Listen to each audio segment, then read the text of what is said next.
Fish finder's doing amazing. We got our bottom lock in. You can see we've got about 20 feet of bait stacked up underneath of us. We caught a couple nice cobia, 25 vermilion, 5 triggerfish. All thanks to fancy fish finder. All right, so UPS just made a delivery and dropped off our Garmin GT51M Thru-Hull Transducer. It's the new through-hull transducer for our boat. And my first thought is, wow, this is a lot heavier than I was expecting. So let's open this thing up and see what we have. Fancy packaging. And there she is. Look at the size of this thing. This is going to be bolted to the keel of our boat, just hanging out. We've got side view. What do we have? What does it say? We have down view, side view with chirp, and traditional 600 watt transducer. So we should be able to find all the fish. If not, we can microwave them with this thing. I like it. That's a big hole we have to drill in the boat. 1 inch hole right in the keel of the boat. This is our fairing block. We don't need this. This would be if you're putting it on the side of the boat. You cut this at an angle, get everything to line up. Again, we're going straight on the keel of our boat. So we have our extension cable, some anti-seize, I guess some sleeves for drilling holes in the boat. So we've got one big one and then 2 smaller alignment holes to keep the transducer from spinning. Template. And can't wait to get this thing installed. Check this thing out. Oh, it's nice. Look at this. $12,000 transducer looks like. Well, I guess you could bounce the boat off it a couple times, right? Like it's gonna be right on the keel. So, yeah. I mean, if you hit a sandbar, you're hitting it with this. The motor's gonna hit first. Yeah, it's pretty far back. There's a good chance you can hit it with something. Yeah, that's something, man. I'm impressed. Got my template. I'm gonna tape it up here and see how it looks. We've got the old transducer right here, and they carved out a big chunk of fiberglass and recessed the transducer in there. And we don't want to knock this out and have a big hole in the bottom of the boat and have to do a bunch of fiberglass work. So we're going to install the new transducer just in front of it up here somewhere. It's pretty far back. It should always stay in the water unless we're airborne. And then we're going to be hanging on and not looking at the depth finder anyway. So this is our old transducer that we're going to leave in place. Yeah, so if we go 8 inches forward, we should be all right.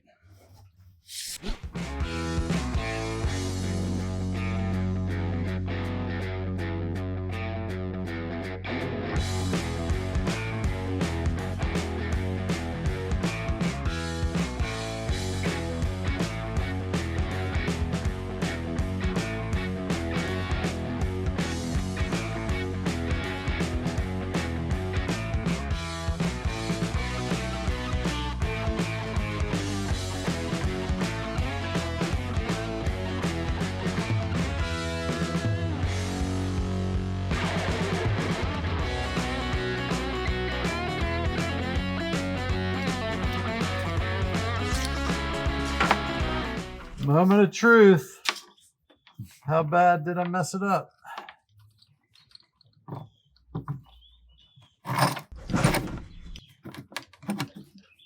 It's a little tight. Yeah, that one, the rear one that's a bit rear. You can open that up a bit. I mean, I don't want to bang on it too much. All right. Man, it looks pretty good as well. That's pretty sweet. Side view, side scan, down view, traditional sonar, plus water temperature. And now I'm going to go triple read the instructions on what we're supposed to do next. Good. All right. 5200. We got to seal up that hole. So, I guess there's probably people that know the exact right amount of adhesive to put on these things. I want to make sure there's enough. This is going to make such a colossal mess. So much. All right. Then, I want to make sure there's just enough to get in my hair. Because, you know, that's what I wanted this morning. Slowly coming up.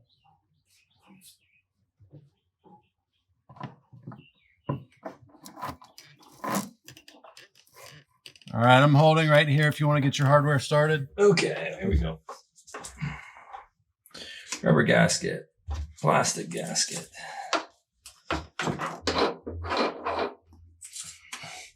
Wonder if we should clean that up a bit. And don't forget the anti-seize. Oh, yeah.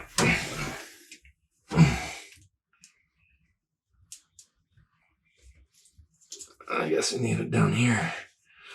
All right. Got anti-seize and urethane mix. I wonder how that's going to work for us. You know, my experience has been 5200 to great anti-seize. You know, when we want to put some 5200 on the bottom of this, I'm okay with that. yeah, let's get some of that. I'm just getting a proper amount of mess here.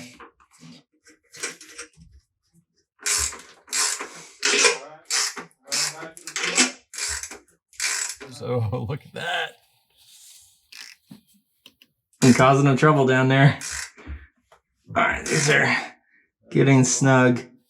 That is a lot of 5200. For those of you who aren't familiar with 5200, it is the strongest bonding material I have ever worked with. And it gets all over everything. Well, I am confident the boat is not going to sink with the amount of 5200 we've used. All right. Yeah. That's it. Done. All right, so I'm down in the console and I'm going to uninstall the old transducer wire. New displays, you're supposed to have an orange wire in the cable loom so it can talk to the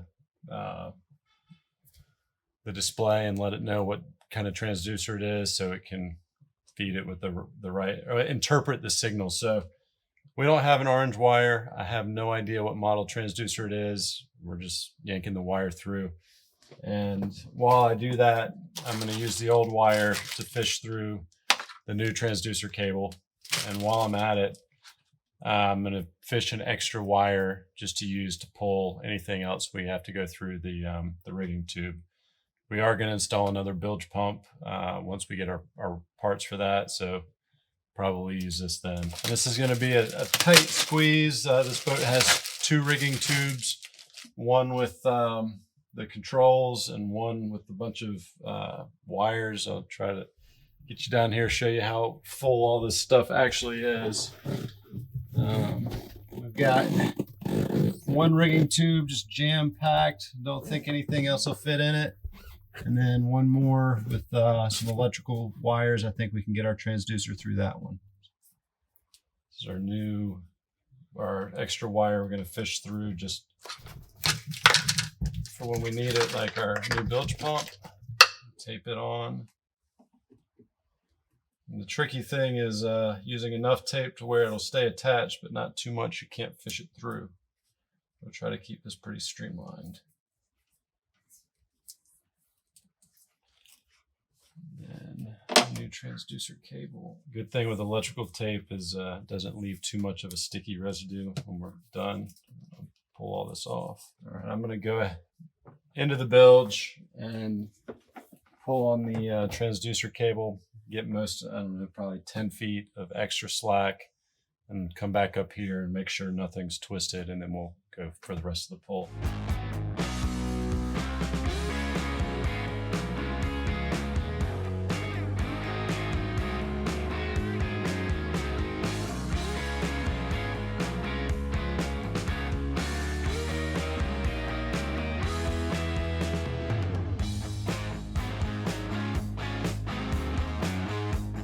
How many miles of wire did we pull out today?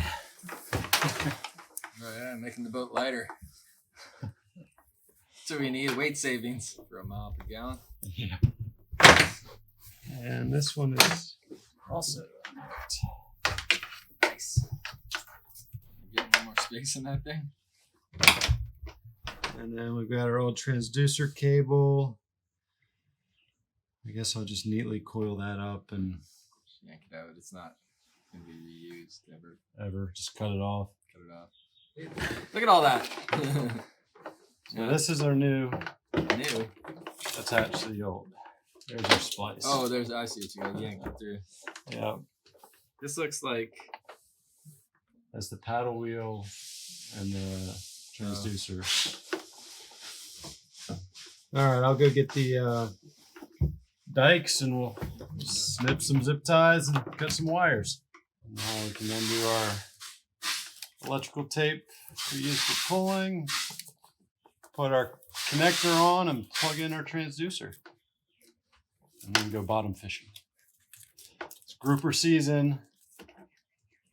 Sea bass have probably moved out deeper, but vermilion snapper, maybe we can find some trigger fish in 90 feet of water. We're gonna have a fun time this summer. So we pulled the cable through backwards.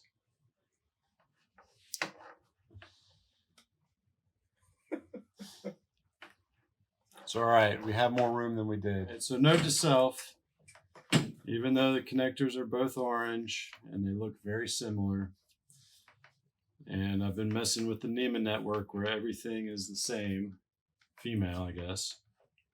These transducer cable is definitely male female, so we're pulling it back through. We're going to spin it around and re-pull the cable. So we just pulled the wire back through again. This time we left the female connector in the bilge because it was larger. The male connector was larger. It's in the bilge.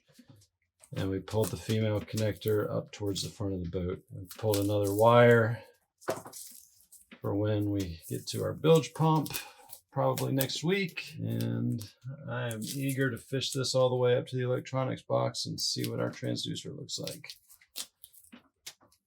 I mean, I know it's not in the water and it's not going to work, but I just want to see that it's trying to work.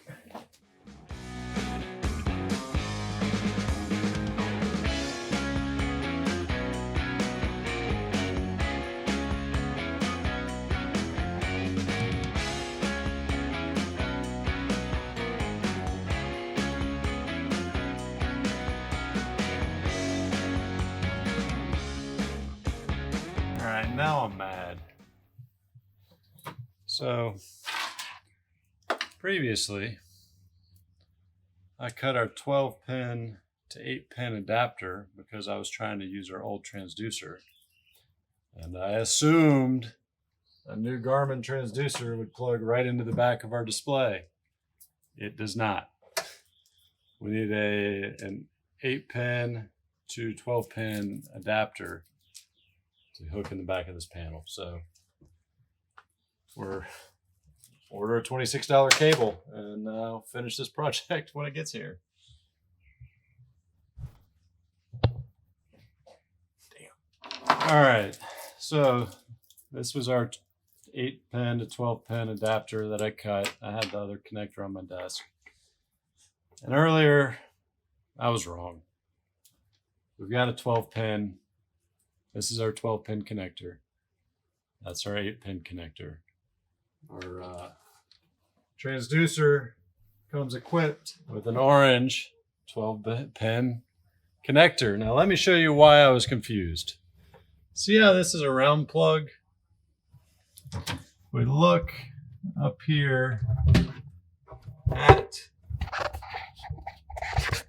the back of our display. That is not a round plug. And I saw that and I didn't even try to plug it in. So note to self, yes, it is a 12-pin plug. Yes, this is round and that is not quite round, but it snaps in. So we do actually have a working transducer now. All right, so before we didn't even have a sonar menu down here. So our transducer's plugged in. Now we actually have a sonar menu and we can do a split frequency. And we're not in the water, so it's not gonna work, but 76.65 degrees in here and a depth of 0 feet sounds about right. Got our chirp running and 135 kilohertz running. So I'm happy. We'll let this 5200 cure for another day or so, and then we'll put the boat in the water and test it out.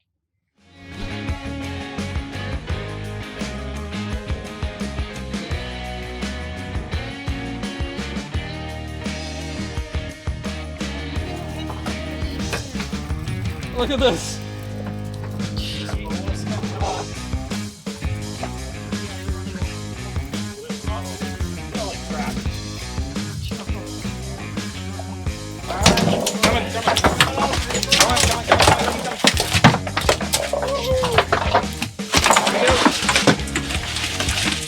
This is an unbelievable day. All right, so we're out here in 100 feet of water, bottom fishing. Fish finder's doing amazing. Got our bottom lock in.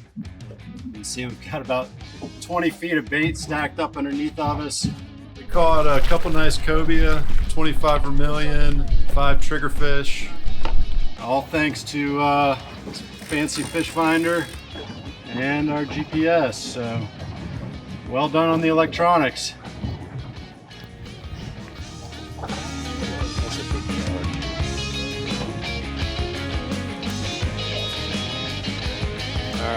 That's a big That is shark. a beast. I think we're cutting the line.